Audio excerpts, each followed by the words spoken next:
Dalam Bapa dan Putra dan Roh Kudus, amin.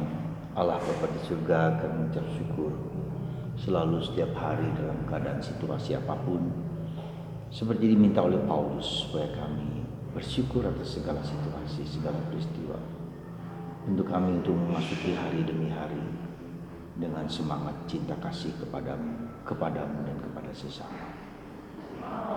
Berkatilah kami supaya kami memiliki compassion kepada siapapun juga, seperti Yesus kepada banyak orang yang mengikuti dia.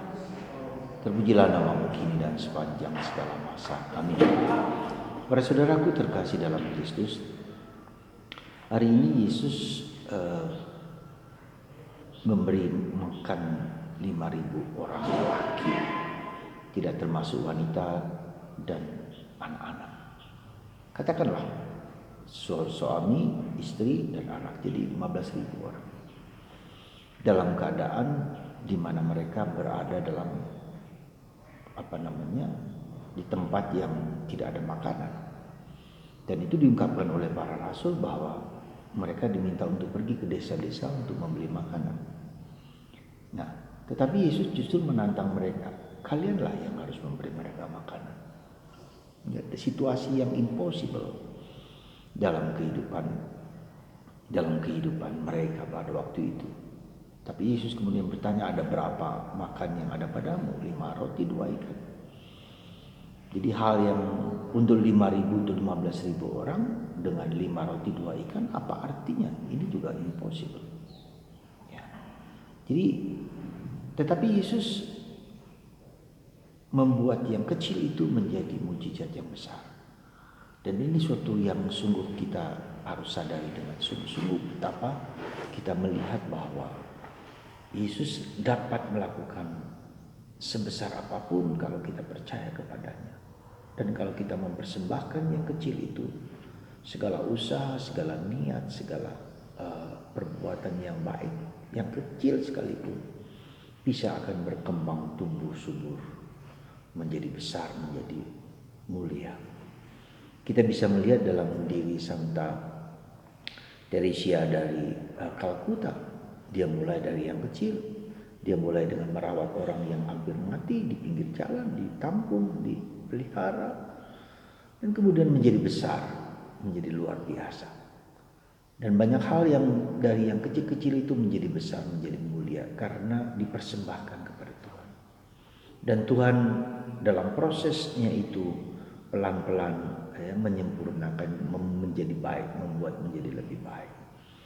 Dan itu ya kita harus percaya bahwa segala yang baik yang kita lakukan pada awal mula, asal didukung oleh motivasi yang murni, ya, dan merasa bahwa Tuhan, dan bukan yang merasa mengalami Tuhan mengendaki itu terjadilah. Nah, itu pula yang menjadi apa yang dilakukan Yesus, menjadi gambaran awal, tipologi dari apa yang kita lakukan sekarang dengan Ekaristi. Jadi Yesus melipat gandakan roti itu bukan berarti roti itu dibuat menjadi banyak sekali lalu diberikan pada orang lain, tapi justru dalam ketika dia memberikan diri, membagikannya kepada orang, share kepada orang lain, maka menjadi melimpah. Demikian juga ketika orang kemudian banyak kali terjadi, demikian apa yang terjadi ketika orang ingin membangun sebuah panti asuhan dari yang kecil, dari yang sederhana, lalu menjadi besar dan besar, ya, karena itu dilakukan dengan cinta kasih yang luar biasa. Ada seorang bapak di Jakarta yang mulai dengan membagikan sembako menjadi makanan dari dia melakukan sendiri, dari apa yang bukan dia punya tetapi justru yang dia tidak punya dibagikan kepada orang lain. Lalu orang menyumbang, lalu memberikan makanan, memasak kepada orang-orang di pinggir jalan, kepada orang-orang di pinggir rel kereta api, semangkuk nasi bungkus, makan siang dan seterusnya, dari jumlah yang kecil menjadi besar dan seterusnya. Kemudian setelah bertahun-tahun bertumbuh dan berkembang menjadi besar, lalu mendirikan sebuah panti asuhan, panti jompo, ya, untuk orang-orang yang terlantar, yang sungguh terlantar dengan gratis. Dan dia percaya, bertumbuh, berkembang. Ya. Jadi saudaraku terkasih, dari pengalaman pemberian diri inilah muncul sesuatu yang menggerakkan, menghidupkan, yang menumbuhkan. Ya. Maka mari saudaraku terkasih, kita dengarkan kehendak Tuhan dalam hidup kita sehari-hari. Apa yang bisa kulakukan untuk orang lain? Kalau Anda dengar di medsos, baca di medsos tentang seorang YouTuber Kristen namanya Mikhana, seorang Batak, lupa saya persisnya. Dia mengatakan, bertanya pada diri sendiri, Tuhan, apa yang bisa kubagikan untuk merasul bagi orang lain? Lalu dia menjadi YouTuber, ya, dengan mewartakan Kristus. Ya, lalu ketika bertanya itu, kemudian Kristus memberikan dia dorongan kehendak terus-menerus. Akhirnya dia bisa menjadi pewarta, menceritakan tentang Yesus, kebaikan Yesus dengan sangat gampang kepada kaum muda. Ya, dia juga cantik, dia juga dengan gayanya yang sederhana, tidak ingin mendiskreditkan agama lain, tetapi menceritakan tentang Yesus. Dan itu menarik banyak anak muda, baik orang Kristen sendiri, bahkan ada orang Islam yang tidak mengerti tentang Yesus. Nah, jadi pertanyaan kita adalah, mungkin pertanyaan kita yang harus kita tanya, Tuhan Yesus, apa yang kau inginkan aku lakukan? Dengarkan apa yang kau inginkan aku lakukan dalam hidupku ini, membagikan Kristus kepada orang lain. Nah, disitulah kita belajar mendengarkan suara Tuhan. Tuhan bicara apa padaku? Ya.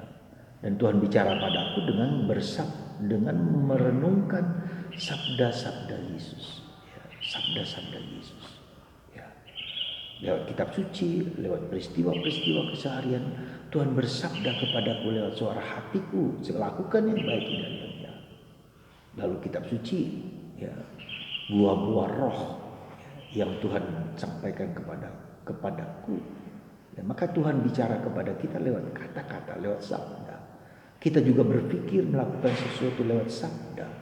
Maka ketika sabda Allah itu tersentuh, menyentuh kita, nah itulah sabda Tuhan. Ketika kita membaca kitab suci dan kita tersentuh oleh kata-kata itu Tuhan bicara. Jadi Tuhan bicara kepada kita langsung lewat kata-kata dalam diri kita, atau lewat kitab suci yang sedang saya baca dan itu menyentuh saya. Kepekaan saya akan kitab suci. Begitulah cara Tuhan.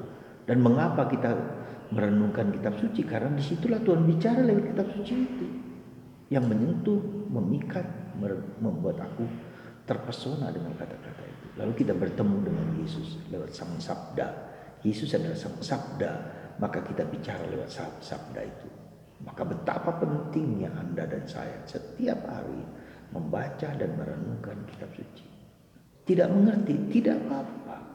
Nanti pada waktunya Roh Kudus, Roh Allah membuka mata kita dan merasakan bahwa sabda itu sungguh-sungguh kuat, dahsyat. Maka saudaraku terkasih, ketika Anda mendengarkan renungan saya ini, jangan pernah tidak membaca kitab suci. Kalau Anda punya ruang, bacalah setiap hari, renungkan pelan-pelan, supaya sabda itu berbicara, kata-kata itu berbicara lewat dalam kata-kataku, dalam batinku, meneguhkan, menguatkan aku. Percayalah, Tuhan bicara kepada Anda lewat sabda, lewat kata-kata yang ada dalam hatiku. Lewat apapun juga yang muncul yang baik dalam diriku, kita dengarkan. Ya, kita resapkan dan kita lakukan. Tuhan memberkati Anda setiap hari, setiap saat. Dan saya mendoakan Anda yang mendengarkan kata-kata saya ini, bukan kata-kata saya, tapi kata-kata Yesus yang berbicara kepada Anda, menyentuh Anda, menguatkan Anda, meneguhkan Anda semua dalam nama Bapa,